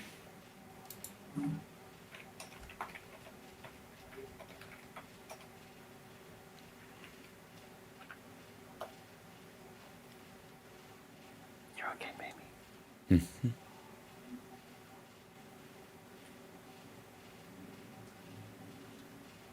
I'm starting to understand why I don't have as much time to talk during my segments, because Devin's bumpers are 3 minutes long. You want a quick promo, Hal? You got a quick promo, Hal. Welcome back to the Hellsparks Radio program, Megaworldwide, Chicago's Press Talk, WCPT. Woo! Yeah! Excellent. Perfect. And 0 notes. Johnny Million, I know we have other questions, so fire one up for me if you would. Yeah, here's one from Jenny Fay. When this Trump puppet loses, what do you think Putin's initial reaction will be? Military strong push? Well, that's a good question. No, I don't know. Because I don't think he can make a military strong push. I think they're at their limits, at least in terms of what they can do here in Ukraine without leaving themselves totally vulnerable in other areas, or overexerting themselves and becoming vulnerable in other places. So I don't know if they can make a military push. They will certainly start to transition to other ways of conducting their information war, because he is so, and the MAGA movement is so critical to their information warfare. But it's a very good question. I don't know what his response will be when Trump loses, but one of the great things about the entire Russian use of Trump is that they can kind of disavow themselves. So we'll have to see. It's a very good question, though, and I'm afraid I don't have a definitive answer, because there are lots of variables. Yeah, he could do anything. Right. Exactly. Let's grab another one, Johnny. I'm getting that link for Sure Boston thing. Brian This as well. is from Facebook. Doc Christopher Haynes. Please ask Philip what he thinks of. Thinks of Putin endorsing Kamala Harris. We covered this a little bit last week. Yeah, well, I mean, obviously it was kind of more of a joke than anything else. It seemed like it. Yeah. So, and this is from Connie Kelly. She wanted to jump in and let us know that Russia has abandoned their counterattacks to defend that push. In Kursk? In Kursk, yeah. Yes. Well, I heard that. Yeah. And also it appears as though, and I'm always kind of reluctant to talk about lines on maps and things like that. But a buddy of mine who is very knowledgeable and has very good contacts with the Ukrainian military. It looks like they have stopped them outside of the other front line, the crux of the other front line down in Donbass at a place called Pokrovsk. It looks like they're holding them there, so they're not advancing. So again, as I said, I think Russia is stretched thin, and they've only got about between 8 and 10 weeks left of fighting before the winter really sets in. Fighting won't stop, but it will not be anywhere near as aggressive. So whatever they're going to do, they better do it pretty soon. And then after this winter, we have another administration in the White House, or if, God forbid, Trump gets back in, which I don't believe will happen, but God forbid it does, the Europeans will also have some time to get their act together. So things are not looking good for Putin and Moscow. It just, they can try and paint it paint it and dress it up as much as they want, but it's no, it's not going well. Right. I just, by the way, I just posted that to Boston Brian from there. By the way, everybody's watching, hit that like, share the show, subscribe, really helpful. And also, I want you to remember that Philip Ittner has a podcast called On the Edge, a new episode every Sunday. And good one this week. Real good one. It is straight from the like deep inside the what's going on in Ukraine on a political and military level, as well as emotional level, and it's a true experience of what's going on there, and you can really get a view you won't get anywhere else. Johnny Million has a live stream Tuesdays and Thursdays where he plays music, and that's what life I play is all so about. much guitar. Sometimes I play bass. That's right. And I'm on 20 hours a week. So if you can't find me, I don't know what's wrong with you. Every time I go onto YouTube, I'm like, I have to go out of my way to not click on your link. You are ubiquitous. Yes, well, that's the goal. That's, that was my trick. That's how I became a famous actor and how I got Talk Soup, because I don't have any relatives in the business and I didn't have any head start. So the only option you have is ubiquity. You surround them. Yep. I learned it. Just so you know, I lurk on your live streams during the week. I lurk. I try not to invade the chat because then I distract from the discussion, but I lurk I like. Thank you for lurking and liking. That's all I ask, really. If you're lurking out there, subscribe. Believe me, you're not cheating on another channel. For me to yuck somebody's yum, whatever. That's right. Your boat, buddy. That's right. So the current situation is like what we're hearing on those two fronts is, one, the Kursk breakthrough that's continuing at a pace as we're speaking now. The death toll / casualty rate for Russia climbing towards 700,000. It will crest over that just in the next couple of weeks. 700,000. And again, just compare that to any 10-year conflict over the last, or even Afghanistan and Iraq for the United States. I mean, even the Vietnam War. Like, these are numbers we haven't heard of since the Second World War, right? Just hideous. And then, but the big talk right now is, through fear of escalation, the UK and the United States have dismissed requests by Ukraine to be able to fire missiles given to them by the US and the UK into Russia, deep into Russia, to the military sites where the missiles that are striking Ukraine are coming from. Let me reiterate, where their military sites are, where Russia is firing missiles at Ukraine, they cannot fire back at the site. They can only just sit there and wait for it to land and then shoot at somebody nearby. That's not how it's ever worked. That's never been the laws of war. I don't know why this, it went on as long as it did. But crucially, Keir Starmer and Joe Biden have met, and it seems like they have given the go-ahead, and they are just simply not going to announce it. And again, this is The Guardian, and people talking on, condition of anonymity, not to discuss, blah, blah, blah, as it should be, I guess, to some degree. But that seems, and so I guess we will see how that plays out over the next few weeks or days. Yeah, so much is going on with that. So much is going on with that. Let's hope that's not the final word. Mm-hmm. Right. So, well, we shall see. Let's grab another. We got maybe a minute if we have a short question. Yeah. So the artist Caberlin wants to know does Phil know of any connection between Laura Loomer and Russian intelligence? I don't know anything definitive, but I mean, considering what she besides says, Rumble, seriously. I mean, it's just. I mean, you get to a point where you can see it without, knowing it, and it stinks to high heaven of Russian influence. So the truth will out.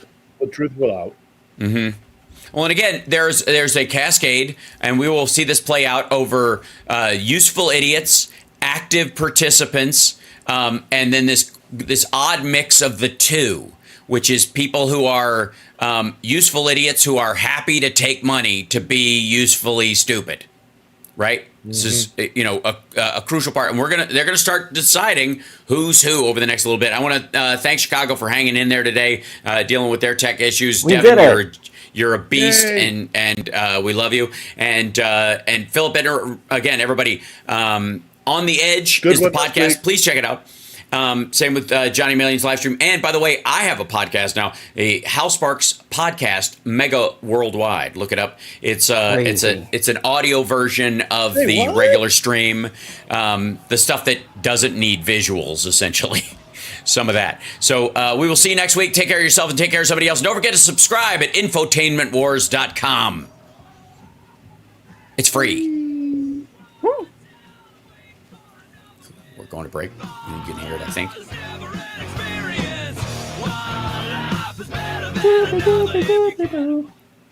And scene. All right. Thanks so much, guys. Boy, was Was that a tooth pull? Whew. Haven't had one of those. We've had toothier pulls. Yeah, we have, but most of it's on my side. You know what I mean? Yeah, that one was that was vexing. That was well outside my sphere of control, so it was a good practice in stoicism. I just not getting upset about it, and love it. I was so honestly, pissed. Yeah.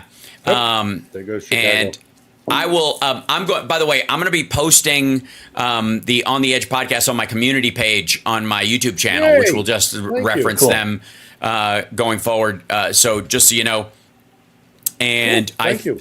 I'm working on I think you can do playlists. So on there as well. okay. I'm new to it. So Johnny Million, I'm going to try and see if I can grab my most recents and put them in there as well, because it's not like they're time sensitive per se.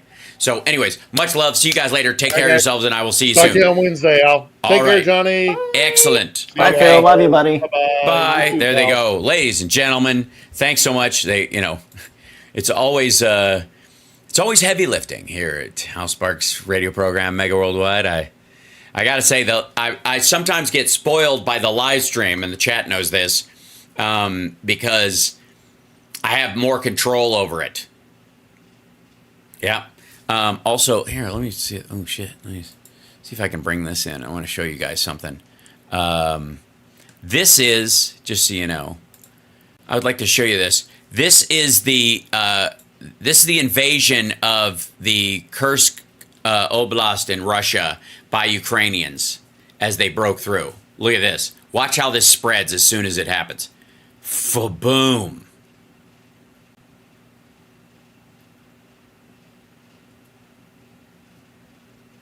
And this is all the way through. I'm where's the nearest one? Yeah. So this is not even.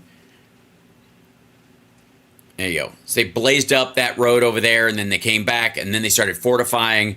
Look at this ground.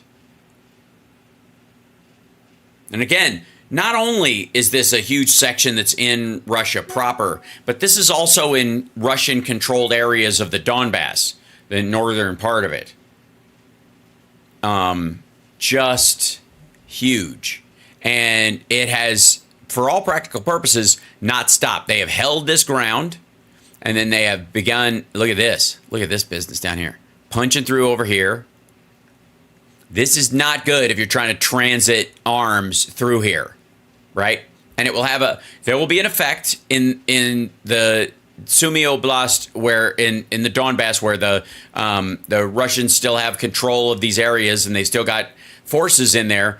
The arms that used to come to them through that area aren't coming anymore.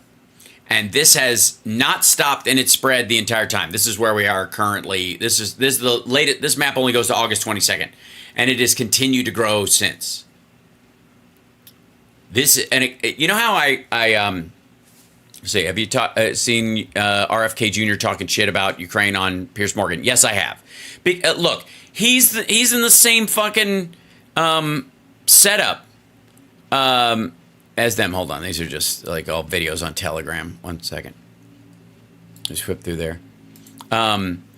He's, I mean, I don't know why anybody's surprised. He met with fucking Scott Ritter right after Scott Ritter's house was fucking raided. This is the other fucking bullshit story. Hold on. Where is it? Yeah. If telling the truth puts me on Ukraine's Russia propagandist blacklist, I'll wear that tag proudly. This is 2 years ago. Okay, never mind. He just said it's as relevant today as it was then.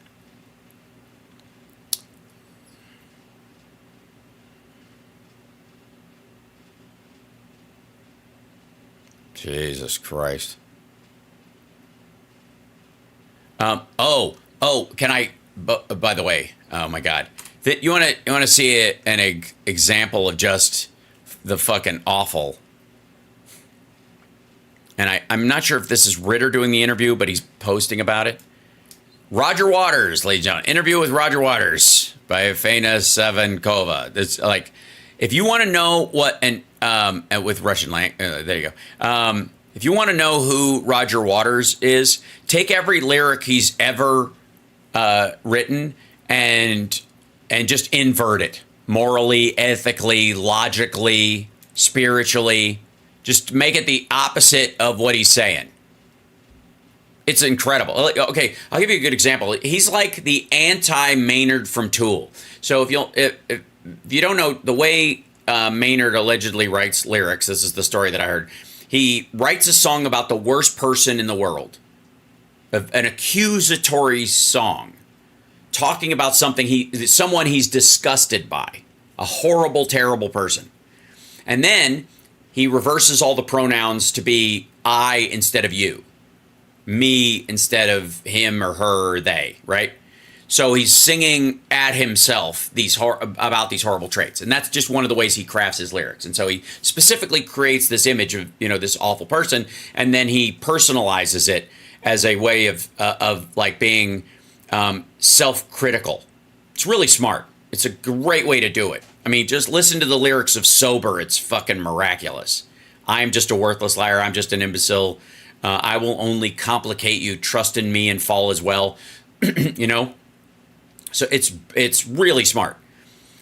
Roger Waters is the exact opposite. Roger Waters takes all the awful that he's in and then pretends he's singing from. He takes a good person and then sings about them and then inverts the pronouns to be about him. Just gross. Just a fucking creep.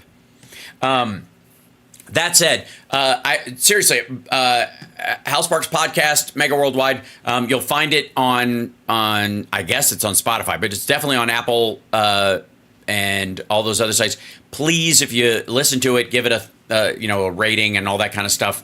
Especially if you're a troll. I'm cool with the 1 stars and the castigating, like this guy sucks, I hate his guts, because it doesn't matter. It helps.